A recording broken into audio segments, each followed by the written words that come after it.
தலைமைச் செய்திகளை பார்த்து வருகிறோம்.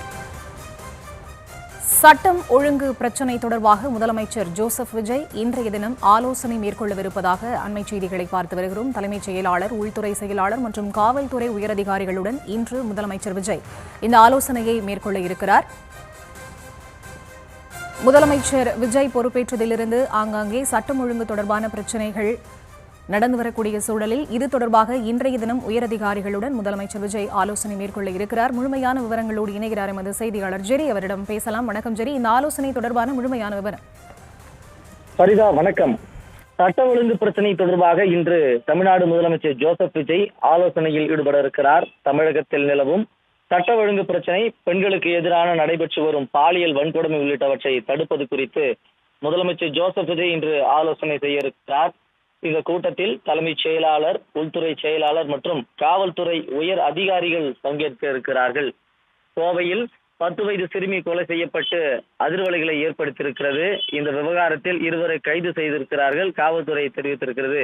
சிறுமி பாலியல் வன்கொடுமை செய்யப்பட்டதாகவும் காவல்துறை கூறுகிறது. இந்த சம்பவம் தொடர்பாக எதிர்க்கட்சிகள் பல்வேறு விமர்சனங்களை தாவேக அரசு மீது முன்வைத்திருக்கிறார்கள். அதே போல தொடர்ச்சியாக விழுப்புரம் மாவட்டம் மரக்காணம் அடுத்துள்ள நடுக்குப்பம் வண்டிப்பாளையம் பகுதியைச் சேர்ந்த கன்னியப்பன் ஆசாரி வேலை செய்து வருகிறார். இவர் பகுதி நேரமாக கால்நடைகளை பராமரித்திருக்கக்கூடிய சூழல்ல அந்த பகுதியில 11 வயது சிறுமியிடம் பாலியல் தீண்டலில் ஈடுபட்டிருக்கிறார்.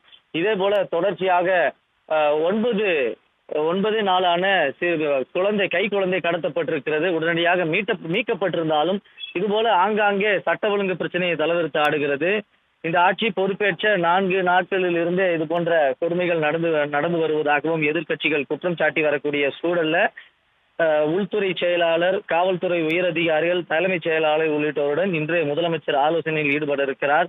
தமிழகத்தில் நிலவும் சட்ட ஒழுங்கு பிரச்சனை, பெண்களுக்கு எதிராக நடைபெற்று வரும் பாலியல் வன்கொடுமை உள்ளிட்டவற்றை தடுப்பது குறித்து முதல்வர் இன்று ஆலோசனையை மேற்கொண்டு வருகிறார்.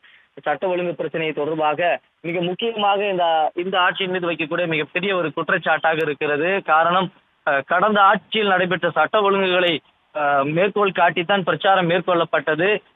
தமிழக வெற்றிக் கழகம் ஆட்சி அமைத்தால் இது போன்ற பிரச்சனைகள் எல்லாம் சரி செய்யப்படும் என்று தேர்தல் வாக்குறுதியில சொல்லப்பட்டிருந்தது, பிரச்சாரங்களில் பேசப்பட்டது. இதனையெல்லாம் மேற்கோள் காட்டித்தான் தாவேக அரசு மீது எதிர்க்கட்சியினர் குற்றம் சுமத்தி வருகின்றனர். இந்த வகையில அனைத்து சட்ட ஒழுங்கு பிரச்சனைக்கும் முற்றுப்புள்ளி வைக்கும் விதமாகவும் சட்ட ஒழுங்கு பிரச்சனைக்கு உடனடி தீர்வு காணும் விதமாகவும் முதலமைச்சர் இன்று ஆலோசனையில் ஈடுபட இருக்கிறார். தமிழகத்தில் நிலவும் சட்ட ஒழுங்கு பிரச்சனையை, பெண்களுக்கு எதிராக நடைபெற்று வரும் பாலியல் வன்கொடுமை உள்ளிட்டவற்றை தடுப்பது குறித்து முக்கிய அதிகாரிகள் பங்கு பெற இருக்கிறார்கள்.